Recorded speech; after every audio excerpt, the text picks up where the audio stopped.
Overview of FPR's Outdoor Recreation Grant Project Performance Report Form, also known as a progress report. This video is going to provide you with an overview of when you'll need to submit progress reports, how progress reports need to be submitted in terms of navigating the materials, what you should include in a progress report, and who you should submit them to at the end. Beginning in 2024, FPR has moved to using a single progress report template for all grant projects. So this includes the RTP program, the VOREC Community Grant Program, and Land and Water Conservation Grant Program, as well as any others. New grantees will be required to use this new form. Grantees are allowed to use any previously offered versions of the form, but they are also allowed to use the new one. So to start us off, when do you submit a progress report? Progress reports are submitted on one of two frequencies. The first is when you submit a reimbursement request, which can be done as frequently as every 3 months. Progress reports must accompany any reimbursement request information in order to be processed. If you are not submitting for a reimbursement request, the progress reports must be submitted on the schedule outlined in your grant agreement. This is usually outlined in Attachment A, Paragraph 5. The subsections change grant to grant, but it's usually a statement that begins, submit a progress report with each request for reimbursement. And then it will say if you need to have a progress report in between. Some grants do not specify this. If your grant does not specify the period of reporting, your next report is due at the latest at the end of your project. Other grants might say biannually, which we mean every 6 months, starting from your grant agreement start date. Other grants might say require quarterly reporting. This reporting period is every 3 months, beginning with your grant start date. The performance report form itself is a spreadsheet. You can access it using Excel or Google Sheets. You'll go through this form and enter your responses in all of the green cells. Those are the ones that prompt you to provide a response. The white cells are the ones that ask the questions. They're going to tell you what to fill in the information. And there are also some gray colored cells in these. These are examples or further clarifying information. To enter information into the report form, there are two different main ways that you can do this. The first is just selecting a cell and typing your information. Another way, for some of the grants and some of the fields, you'll see a little triangle section that comes in, and that offers a drop-down menu. And so these are ones where we've pre-populated the types of response that we're expecting. So is this project complete? Yes or no? What is the level of completion of your project? You'll see these throughout. And so if you click on a cell and you see that sort of triangle box pop up, it is giving you the information that you need to select. Otherwise, you can just type in as an open-ended response. There are two tabs within this spreadsheet. The first is the progress report one. This is the one that you're going to fill out at any point during your grant period with any reimbursement request or per your prescribed reporting period. In addition, there's a second tab here called the final report addendum. This is to be completed in addition to the progress report template at the end of your granting period. The last piece that I want to share in terms of navigating the space in the spreadsheet is that you have the option within any cell. If you're typing longer than the space that we provided, you can go ahead and click the row side and resize the rows as needed to see all your text at a single point. Now that we've covered the basics of how to work the spreadsheet, let's talk about what you need to include. So the information that we have at the top of the progress report form is pretty basic. The project name, the grant ID, the grantee name, and these should all match what is included on your grant agreement. The reporting period start date is either the day your grant started, if this is your first report, or if you've previously submitted a report, the day after your previous ending period. And your previous period just describes what is the end date. And then you'll ask, is the project complete? Yes or no. Moving down through these progress report questions, the first question just asks you to share progress to date for each component in your scope of work. Within your grant agreement, attachment A is the scope of work, and generally your grant agreement will specify project components. We just need the high-level project components described, and ideally you will include both the letter or the number of the project component, as well as a short name, such as A, permitting, or E, design and print maps. Please describe under the first column, project component, just the name of the component that you're describing. Use as many rows as you need. And if you need additional rows, if your project has a lot of project components, please feel free to insert additional lines. After you have identified all the project components, you'll select what percent complete is it. 0%, meaning you have not started, less than 33%, so less than a third of the way there, 33 to 36%, more than 66%, or 100%. So please select the option that best describes your current status. In the third column, the description of progress during this reporting period, we'd like you to briefly describe what major steps or milestones have been accomplished during this reporting period.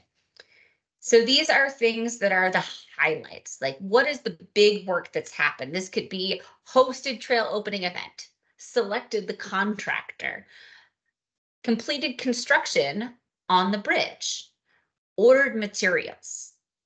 So what are just the major pieces that we should be aware of to supplement that project completion status?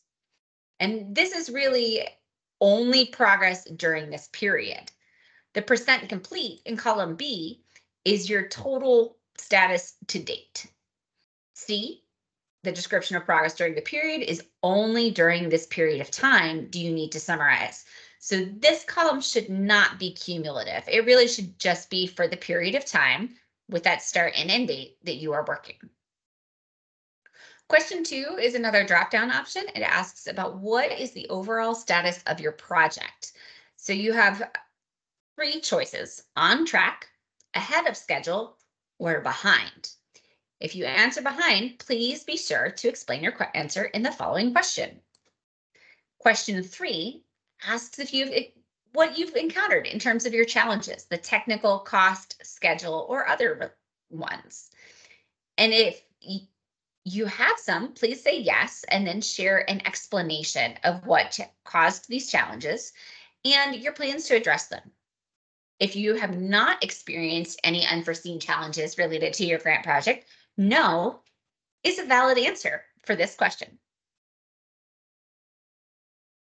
For question 4, we're asking about your work planned for the next reporting period. So this should be a high-level description of what it is. You don't just need to copy and paste your grant agreement into this, because we can see that. And so we want to know what's on your radar. And this should be specifically for the next reporting period. As a reminder, if your grant agreement did not specify a reporting period, your next report is technically due at the end of your grant. So even if you plan to submit a reimbursement request before the end of your grant, you should still share a brief list of the high-level work remaining. If your grant agreement includes specific timing requirements for reporting, those quarterly or biannual requirements, this section should only describe work that will happen during the next specified reporting period. And then for question number 4, this is an optional piece if there's anything else that you would like to report for progress during this period. If you're submitting a reimbursement request or a regular progress report during the period of your grant, that's all you need to complete is just those really 4 questions there. So we've got that pulled together. And then you will submit this completed form to anr.fprrecreationgrants@vermont.gov. This is the email address that you generally receive grant-related communications from. If this is your final report, you will complete this project performance report form page, and then you will also complete the second tab, the final report addendum. Again, you'll answer your responses in the green cells and submit it to our email. The top of the form is really similar. This is just to help us keep track if we've got things, the project, the grant ID, the grantee name, and the report submission date. But when we're asking for the content of this report, the first question asks about your metrics. These are the numbers, the quantitative final results. In many of our grant agreements, you'll find these actually specified in, again, attachment A, the scope of work, as metrics to track. If your grant agreement includes these, please be sure to enter information for every single metric specified in your grant agreement. This is your place to report on those. If your grant agreement did not specify metrics, and not all of them do, depending on the scope of work, sometimes it makes more sense than others, you can use this section to report on any quantifiable results. So that might be things like length of new trail constructed, number of signs installed, number of website visitors, or any other numerical results. Please be sure to put the description of the metric in the first column and then the results in the second column. And somewhere between these two columns, help us share the unit of measurement, because 5 feet of trail is really different result from 5 miles. This is going to help us capture that quantifiable impact. Alternatively, if your grant agreement does not specify metrics, you can choose to skip this question. Please just add a comment along the lines of no metrics required, so we know that this skip was intentional. Moving on down, the next project question, it asks you if you achieved your project goals, why or why not? So this is specifically related to the goals of the project, as outlined in your grant agreement. So generally these are up top at the very beginning of the project overview. We'll actually include those for you in the grant agreement. So it's not intended to capture your overall organizational goals, just this project. And we're looking for just a short 2 to 5 sentences report on this, just whether you achieved your goals, yes or no. Question 3 is your chance to tell us if this project made a difference. You can choose to tell us about the impact this project had on your community, your organization, or both. These are your qualitative results, as told from your perspective as the project administrator. Question 4 is not about what your community has responded to this result. This can be describing reports or feedback from volunteers, visitors, residents, participants, or other staff, not part of the project management team. So if you have testimonials or quotations from people, you can include those here. And again, we're only aiming for that 2 to 5 sentence total. Question 5 asks for your feedback about the project. The purposes of this question are twofold. First, this question provides an opportunity for reflection, so you can think about what you've learned through this experience and how you might apply that to another project in the future. From FPR's perspective, this question is invaluable in helping us shape future funding. We'll be looking for trends across all submissions to help better understand grantee pinch points so that we can develop additional resources, training, or support for future grantees. We will also be looking for trends that may inform the overall structure of our grant programs. For example, it was feedback from grantees about the timeline challenges that inspired longer project implementation periods for the RTP project. If the person completing this form is not the project manager, please be sure to also ask the project manager for their input on this question prior to submitting the project.